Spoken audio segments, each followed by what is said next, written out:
최선을 다하지만 대충 한다는 게 성의 없이 한다는 게 아니에요. 최선을 다하지만 이것이 나의 인생의 목표는 아니에요. 이걸 실패한다고 나는 실패한 사람은 아니에요. 뭐든지 할 수 있고 그리고 이걸 실패했기 때문에 더 훌륭한 걸 할 수 있는 기회도 나에게 올 거예요.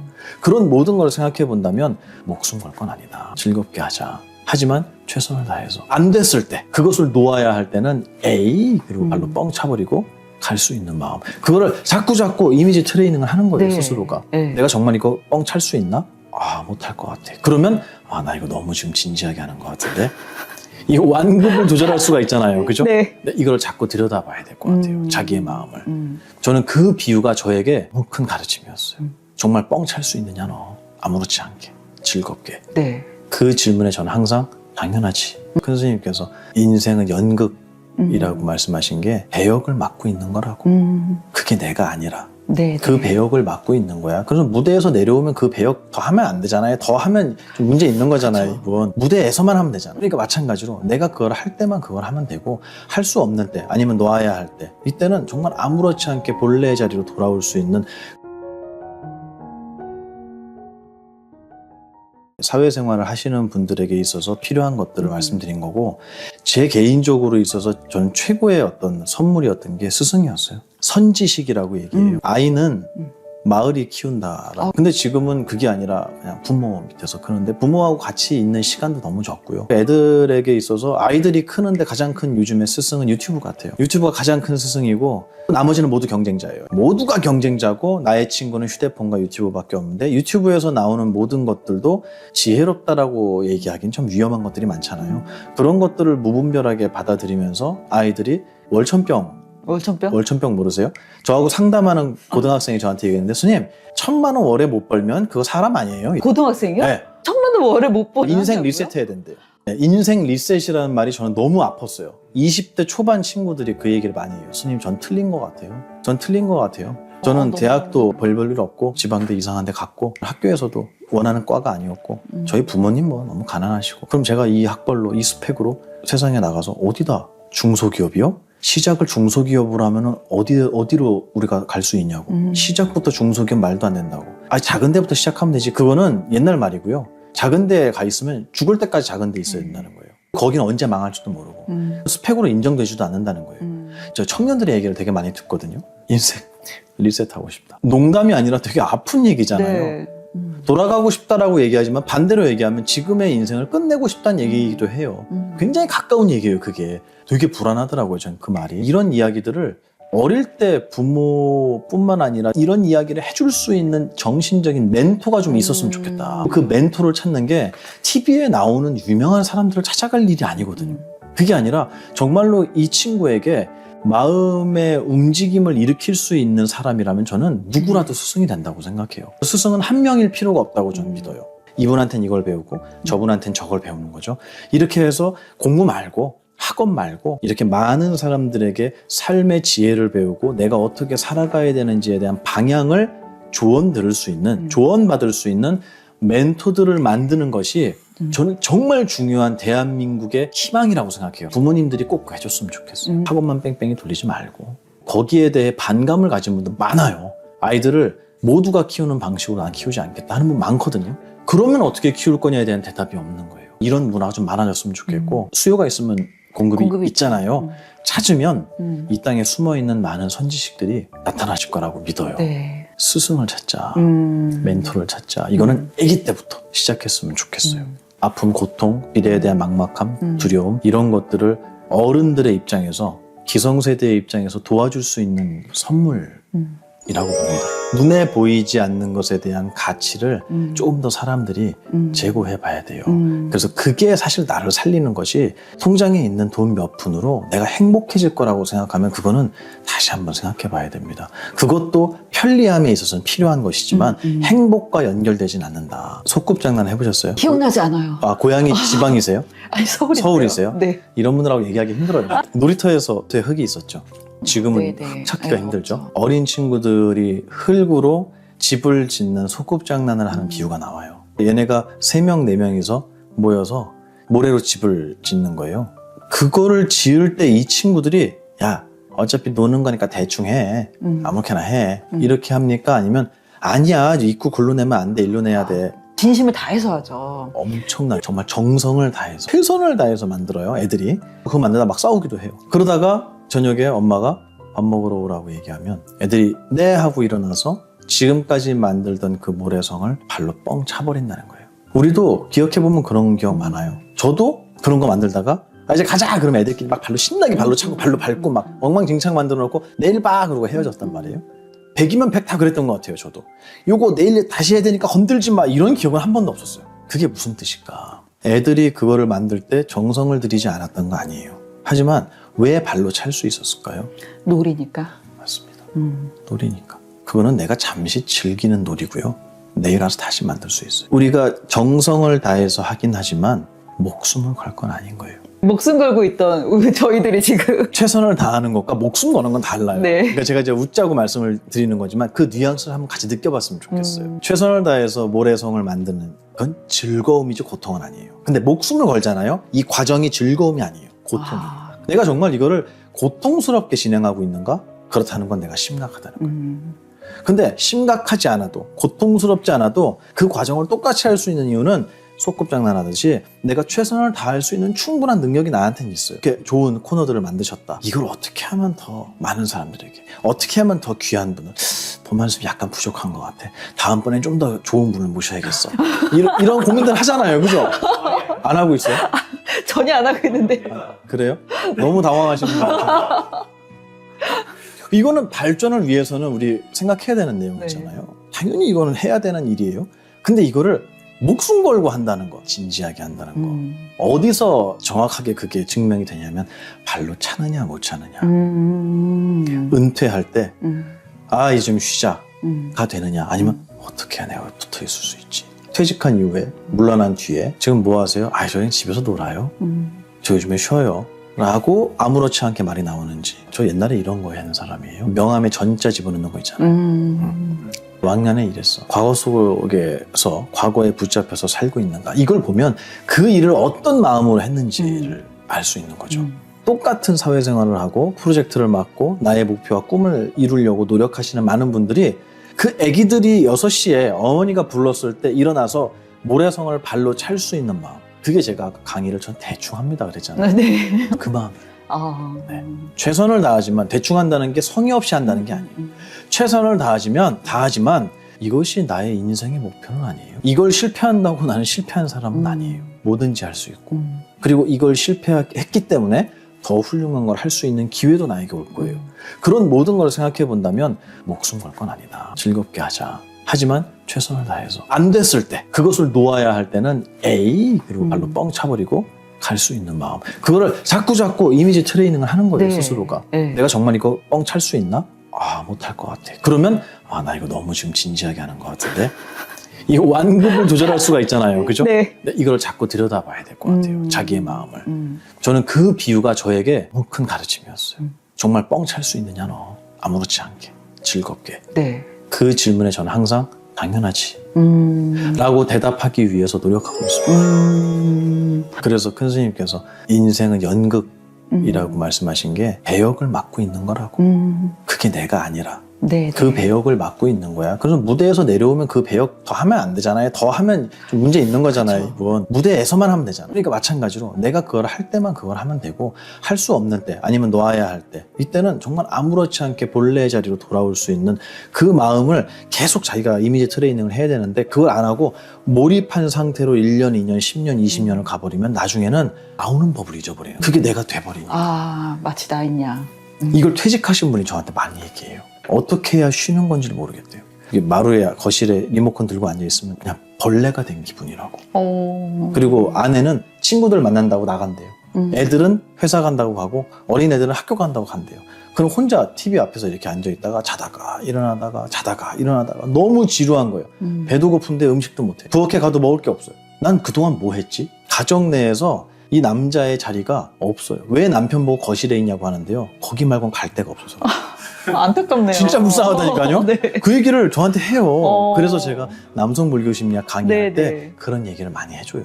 기획한 것도 이런 이유였어요. 스님 거실에 있는 게 좋아서 남자들이 소파에 누워 늘어져 있는 게 아니라고. 거기 말고 갈 데가 없고. 아. 그래서 조금 더 완급 조정. 네네. 네, 쉴 때 쉬고 일할 때는 일할 수 있는 이거를 좀 연습을 할 필요가 있다고 생각해요. 그리고 거기에는 진지함이 빠져야 된다. 방법이 될 것 같습니다. 경전에서 그 얘기도 나와요. 욕망이라고 하는 것은 우리를 병들게 한다라고 표현을 해요.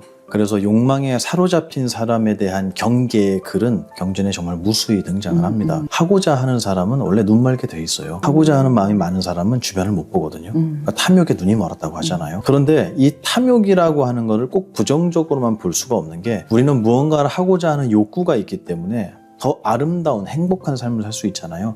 이건 역시도 제가 말씀드린 것처럼 선지식이 필요하다고 생각해요. 그래서 지금 너가 얻으려고 하는 그것은 너가 얻을 수도 없을 뿐더러 얻는다고 치더라도 너의 손에 잠시 머물다 떠날 것이고 또 너는 그 뒤에 또 다른 탐욕이 생겨서 너는 끝도 없는 노력만을 반복해야 될 거다라는 거를 명확히 알려주는 스승이 있어야 된다고 생각해요. 근데 그게 아니라 노력하지 않는 사람을 패배자처럼 얘기하는 문화가 있다면 사람들이 무엇이 올바른 길인지를 알기 전에 일단 노력하는 거, 달려가는 것만 연습을 하는 것 같아요. 그게 요즘에 저는 수험생 그쵸. 너무 불쌍해요.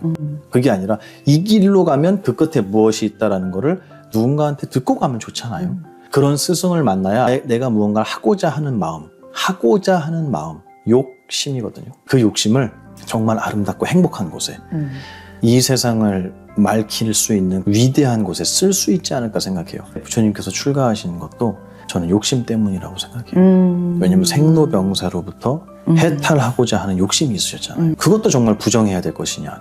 욕심을 버리면 우리는 아무것도 못하죠. 밥도 못 먹으니까요. 그게 아니라 이거를 활용해서 이 세상에 어떤 일을 할 수 있느냐라는 것을 제시할 수 있는 선지식들이 반드시 있어야 된다. 그리고 자꾸 찾아서 묻다 보면 분명히 나에게 인연되는 스승을 만날 거라고 생각해요. 그게 욕망을 컨트롤할 수 있는 거지 욕망이 나쁜 거라고 얘기한다면 글쎄요. 그거는 불교에서 그런 뉘앙스를 많이 보여줬기 때문에 저는 젊은 분들이 이 불교의 교리에 대해서 관심을 안 갖는 것 같아요. 저한테 상담을 하시는 분들 중에 그런 분이 있었어요. 스님, 절에 다니니까 다닐수록 죄인이 되는 것 같다고. 저는 아직도 욕심이 많은데요. 네. 저는 저녁에 야식 배달시켜야 되는데요. 치킨을 먹어야 되는데 이것도 살생인가요? 저를 위해서 무언가를 하는 게 욕심인가요? 이러한 질문으로 들어간다는 거예요. 근데 그런 내용이 아니거든요, 이게.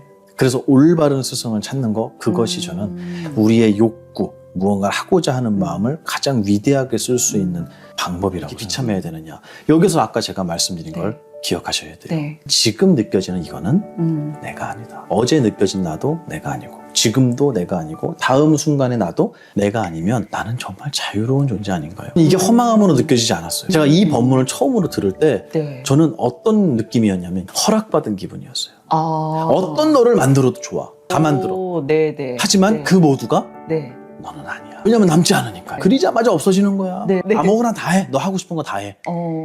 정말요? 해도 돼요? 그런데 딱 하나가 남아. 그게 뭐냐면 인과. 너가 하는 행동에 대한 결과는 기다리고 있을 거야. 너가 한 행동은 찰나에 사라지지만 그것의 결과는 기다리고 있을 거야. 그것만 생각하고 너 맘대로 해.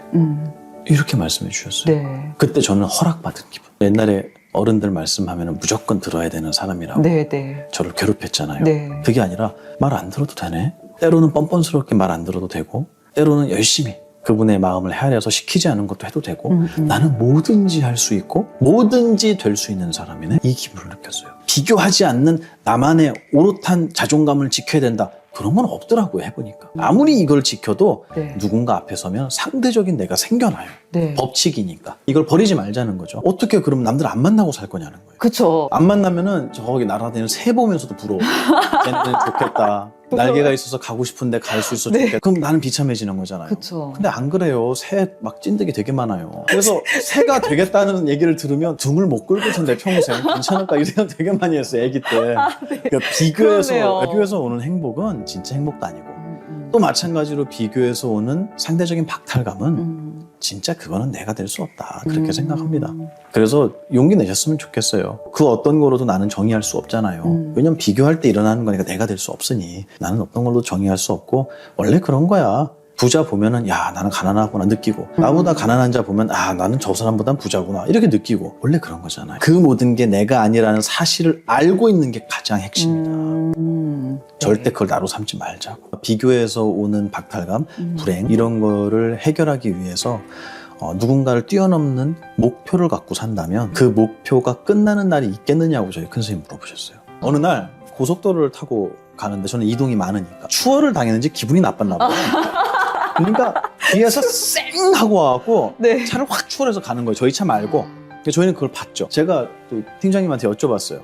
팀장님, 우리 고속도로 왜 타죠? 고속도로는 타서 내가 원하는 목적지에 안전하고 빠르게 도착하려고 하는 거잖아요. 근데 저 사람들 보면 추월하려고 타는 것 같아요. 특히 저놈만. 나를 방금 추월한 저놈을 추월하기 위해서 고속도로를 타는 것 같아요. 그쵸. 온 우주를 사유할 수 있는, 품을 수 있는 우리의 정신이 앞차 하나로 들어가 버리는 거예요. 저 차를 추월하지 않아도 난 목적지에 갈 수 있어요. 누군가가 나를 추월해도 나는 목적지에 갈 수 있어요. 왜 우리의 최초의 목적을 잃어버리냐는 거죠. 우리는 목적지에 안전하고 빠르게 도착하면 그만이에요. 그러면 잘한 거예요.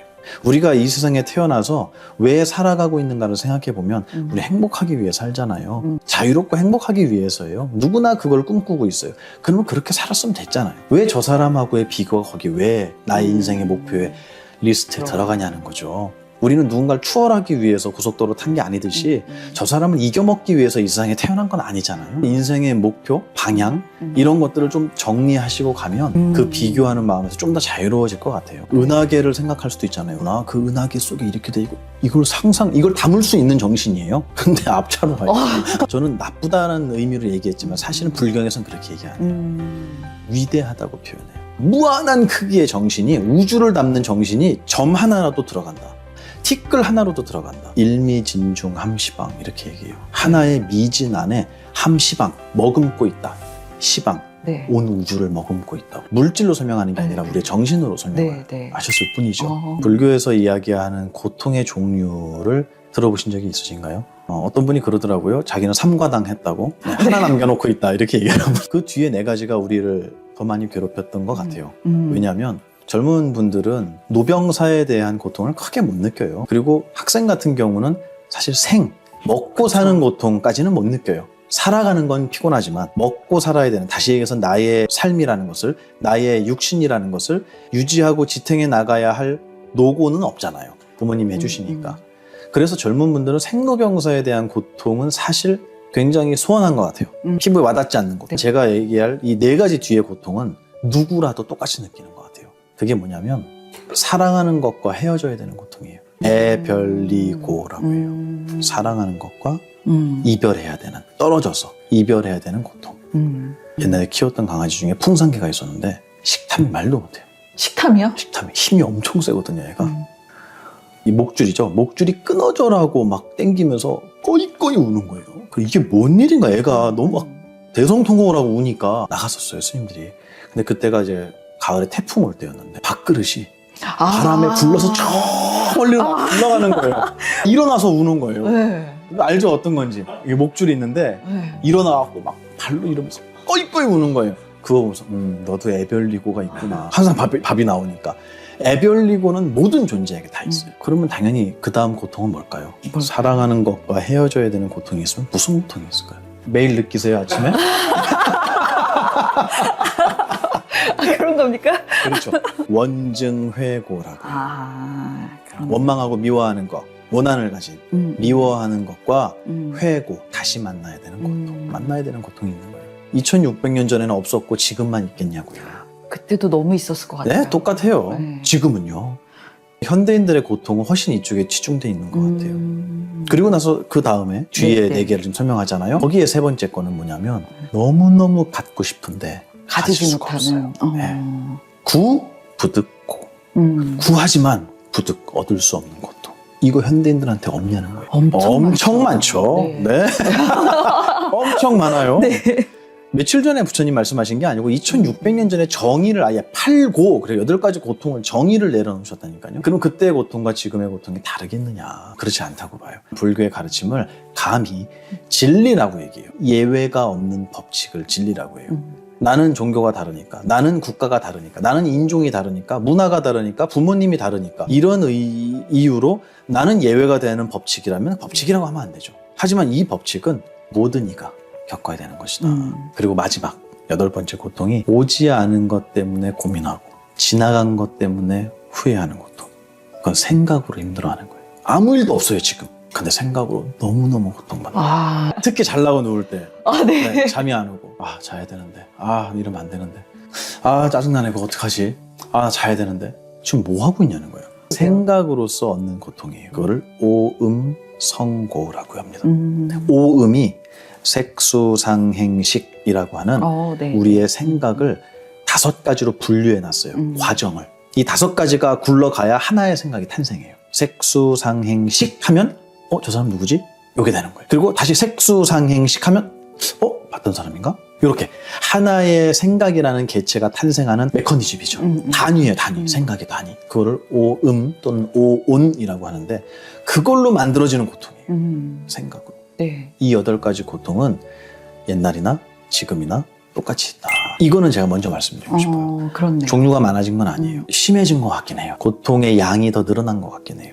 종류는 똑같지만 8가지로 양은 훨씬 더 많아지고 내용도 복잡해진 것 같긴 합니다.